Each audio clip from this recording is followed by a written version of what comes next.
2, 3. ¡Teorízalo!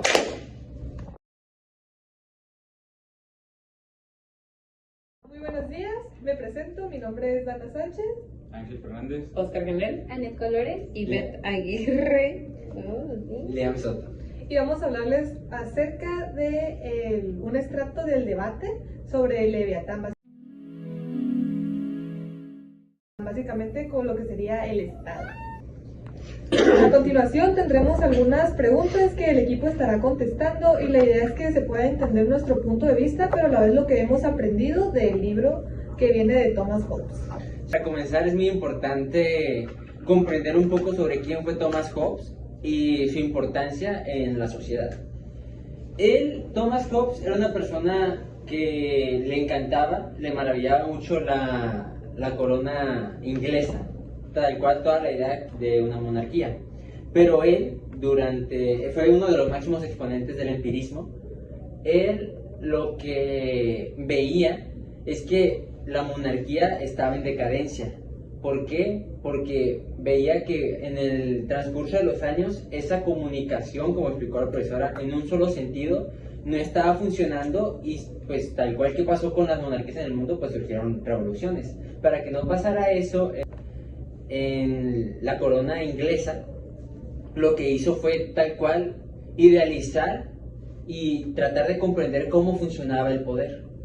Entonces, él lo que hizo fue visualizó que había una comunicación en un solo sentido. La iglesia solamente le exigía a las personas, a la sociedad, por medio de diezmos, o sea, tal cual comisiones. Los impuestos llegaron después. Pero él entendió eso y tal cual la iglesia en ello solamente imponía el miedo. A eso se dedicaba. Entonces, ¿qué surge de esto? Vio que es necesario para el orden y para que la gente haga lo que le convenga al gobierno, es necesario imponer miedo. Pero para no manchar esa imagen, el miedo no se tiene que encargar el rey de imponerlo, sino otros organismos, por medio de otras personas. Entonces, él lo que creó fue tal cual la primera idea de lo que es el Estado. Él creó tal cual el Estado. Para comenzar con las preguntas que mencionó mi compañera, le preguntamos a mi compañero Oscar Genel, que es, según Hobbes, este exponente empirista, ¿cómo describe la naturaleza humana en el estado de naturaleza? ¿Estás de acuerdo con su visión pesimista del ser humano? Bueno, en la pregunta se responde fácilmente, ya que Hobbes pensaba que el concepto de la naturaleza pura o el estado de natural puro del ser humano era egoísta y era salvaje.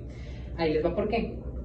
Él pensaba principalmente que nosotros en nuestro estado natural, bajo ningún tipo de régimen o en ninguna sociedad, éramos salvajes. Salvajes en el aspecto de que no pensábamos de una manera colectiva o no pensábamos en las demás personas y nos enfocábamos solamente en nosotros mismos. O sea que terminábamos siendo egoístas, por así decirlo, o un poco arrogantes, ya que por lo regular pues íbamos a pensar prácticamente siempre por nosotros mismos en cualquier situación. Entonces él, supongo que lo proyectaba salvaje como un animal, que no sé si saben que un animal, supongamos, ponemos el ejemplo de una presa y hay dos depredadores, los dos depredadores, sin importar que el otro quiere la comida, van a ir por la misma presa y no importa si se pelean por la presa, lo van a hacer a costa de lo que sea para obtener como que su satisfacción personal. Entonces siento que a eso se refería con ser salvajes, en que éramos como que animales. Sí. Y si estoy de acuerdo o no, siento que tengo una opinión muy dividida en esto.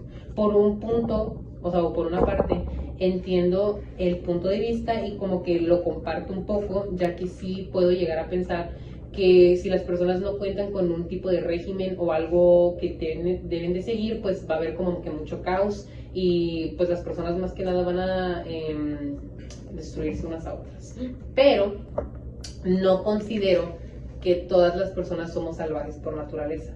O sea, considero que en ciertas personas lo salvaje de manera natural es como que diferente. O sea, no necesariamente en un aspecto egoísta, sino como puede ser en tus sentimientos o en cómo actúas, pero no necesariamente como ser egoísta. O sea, lo veo más como en una manera general. Entonces, por eso no estaba muy de acuerdo con él, porque me parecía como que encasillaba a todas las personas en ese aspecto de salvajes, cuando a lo mejor no. La siguiente pregunta es, ¿qué te parece la idea de Hobbes sobre la necesidad de un contrato social? ¿Es la única manera de evitar el caos?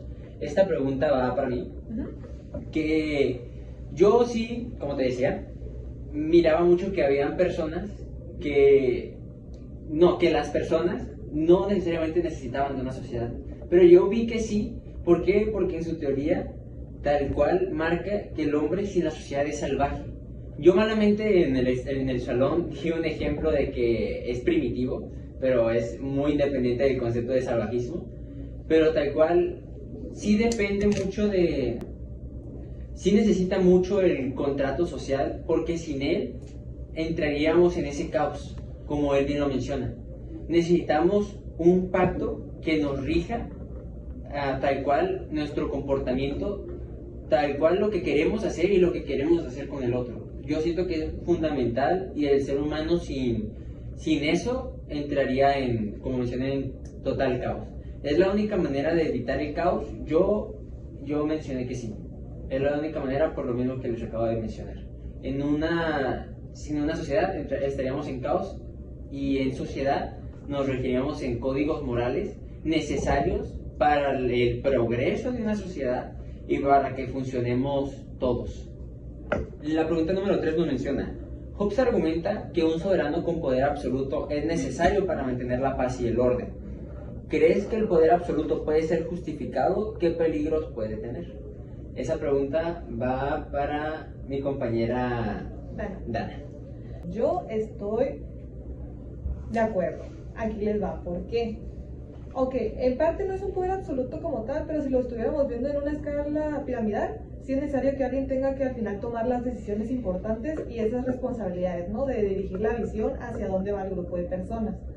Pero con eso no me refiero con un poder absoluto como tal. O sea, sí tiene que recaer en alguien en la toma de decisiones, pero un poder absoluto ya digamos de que ya imponer ideologías, que tengan muchos dogmas, son cosas con las que ya no comparto el punto de vista. O luego también dice, o sea, ¿puede ser justificado? Creo que sí. Por ejemplo, en época de pandemia, no sé si recuerdan que había gente que decía que no quería seguir las normas, no se quería vacunar, y los gobiernos impusieron sus reglas. O sea, hubo un uso de poder absoluto. Hubo un uso, pero como tal que no sea algo prolongado. Y dice, ¿qué peligros puede tener? ¿De qué nos serviría una sociedad con poder absoluto? Va a ser una sociedad sometida, como antes habíamos visto a través de las historias. O luego podemos ver actualmente países que los que se vive un poder absoluto que los frena el desarrollo económico, no los permite relacionarse con los demás, hay viola de derechos, que hemos visto en las historias trágicas de las personas en Corea del Norte, lo que pasa en África. O sea, hay un abuso de... Es por eso que me refiero que el poder absoluto puede ser justificado solo si es en uso y no es algo prolongado. La pregunta número 4, que va para mi compañero Ángel: ¿qué simboliza el Leviatán en la obra de Hobbes, que es tal cual el tema central? ¿Consideras que un gobierno fuerte es siempre necesario para evitar conflictos? El Leviatán simboliza el Estado que se construye de las mismas personas, y las mismas personas son las que le dan fuerza al Leviatán, porque es como la manera en que se representa el Estado. Como tú lo mencionaste al principio, que deja de ser como la sociedad controlada por la Iglesia y empieza a ser controlada por el Estado. El Leviatán es la manera de representar el Estado.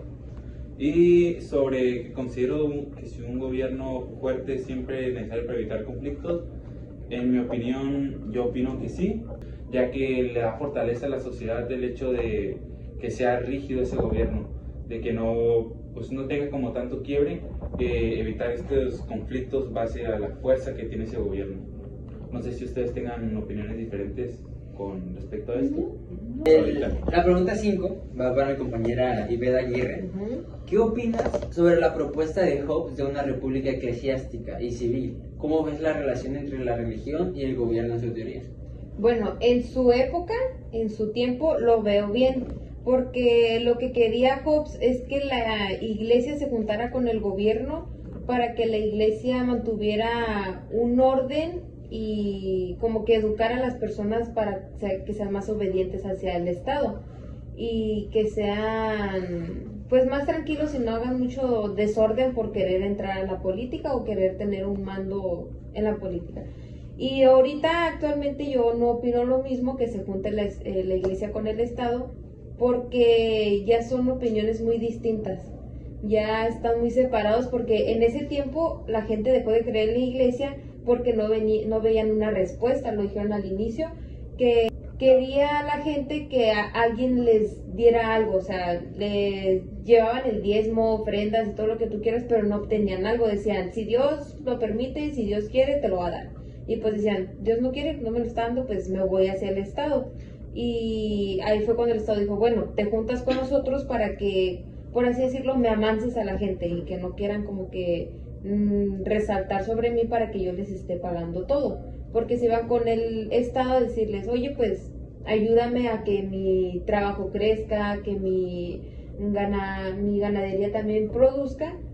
Y esa es mi opinión. Pues ahorita actualmente yo creo que no, pero en su época sí opino que estuvo bien que se juntara la iglesia con el Es que Estado. eso, pero pues es que yo creo que contesté lo mismo en la pregunta. Ahorita son literalmente dos mundos que por lo regular siempre se encuentran en categorías opuestas. Sí, Entonces aparte es muy complicado que se junten los dos y que puedan vivir bajo algo De hecho, se unificado. me hizo súper ingenioso, ¿no? De cómo no perder el poder del gobierno y decir, bueno, de la iglesia como tal y fusionarlo para tener un Estado. sí, porque la gente comenzó a tenerle mucho miedo a la iglesia, porque la iglesia, para mantenerlos quietos o que no también se rebelaran, tenían sus castigos, las torturas, que eran pues muy feas, la verdad. Los Y el Estado las cambió por nada más estar en la cárcel. Ahí no te pasa nada, no te torturan. Ya si la gente te lo hacía, pues Bueno. era diferente, pero no se comparan pues las torturas que hacían. Muy bien. La pregunta 6, que va para mi compañera Anet Colores. ¿Es válido sacrificar la libertad individual en favor de la seguridad como propone Hobbes? ¿Dónde crees que debería trazarse la línea?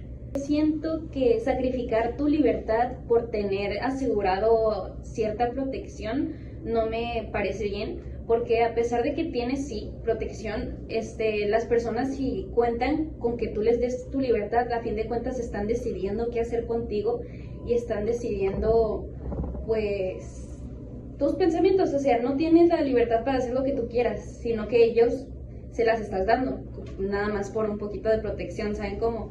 Entonces yo siento que no es correcto y que el punto debería trazarse o debería haber un límite en cuando tenemos que sacrificar algo nuestro personal, nada más para obtener a cambio pues la protección. Entonces podemos estar de acuerdo que depende qué libertades son las que se privan para esa seguridad, y la importancia de trazar esa línea es acerca de que tú tienes que escoger si quieres o no, no que sea impuesto. Cada quien Y ya, tiene distintos eso puntos sería de todo. Y es que literalmente vuelve a entrar ahí tu libertad, la libertad de escoger o no. El Pues concepto sí. diferente, es que tenemos el concepto muy diferente. Esa es la belleza de debatir. Caso cerrado. Adiós, nos vemos en el siguiente capítulo y espero que les haya gustado mucho. Ha sido todo. Caso Adiós. cerrado.